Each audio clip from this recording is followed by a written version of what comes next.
Hi, I'm Rachel Hodgdon, President and CEO of the International Wellbeing Institute, and I'm here with another friend and collaborator, Kristen Sullivan. Kristen is a partner at Deloitte who leads sustainability and ESG services. Kristen, thanks so much for taking the time to be with us today. Great, thanks for having me. Nobody knows more than you about how ESG is not only shaping corporate decision-making, but also helping to boost economic performance for these businesses. And in fact, time and time again, Deloitte has helped to illustrate that those two go hand in hand. And so in that context, what have been the most exciting changes that you've seen over the last couple of years in terms of how companies approach ESG? And do you see health and well-being playing a more prominent role going forward? Well, thanks for that question. I think we found over the past 18 months to 2 years what I would call a dramatic shift in really looking at this set of ESG considerations, impacts, dependencies, risks, opportunities to business as a catalyst for the biggest business transformation we've seen in a generation or more.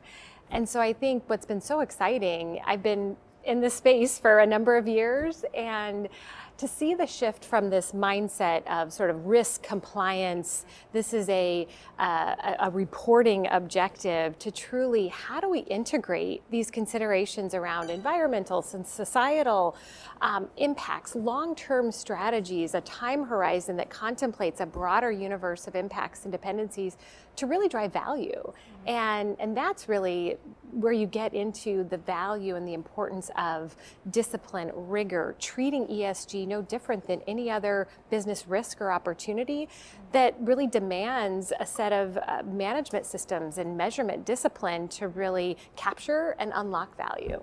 So in some ways you see us moving beyond doing less bad to really focusing on ESG as a mechanism for doing more good. Absolutely, a tremendous value driver, an enabler. And I think to your point around the way where the H and the health and well-being component comes in, we clearly have seen the S, the emphasis, the priority around the multiple dimensions under the S of ESG.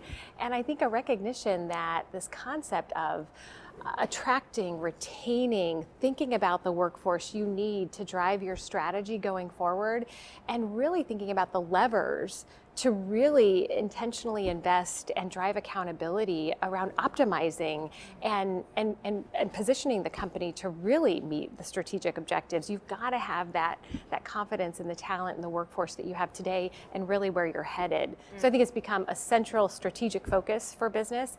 And again, it comes back to how do you put in place the mechanisms to truly measure these areas of performance that haven't always been front and center in decision making within organizations. And to some extent, making those things that are invisible more visible. Exactly. So are there more changes to come? Tell us a little bit about what you see on the horizon. Absolutely yes, is the simple answer. I think we're seeing a rapid shift in the capital markets. We're seeing standard setting take shape in a much more authoritative, consistent, and what the market hopes for, converged fashion. We're seeing regulators around the world really start to put some definition and clarity. And while this whole movement from a capital markets perspective will drive, I think, a more consistency in behavior, I think it's really going to be, for leaders to really look to these developments and understand how do you really capture, how do you really lean into the signals that these developments really suggest, and importantly, continue to drive the value proposition from ESG. Fascinating comments, Kristen. Thank you so much for being here with us at NASDAQ, and I understand you've got a train to catch, so you're off. Thank you.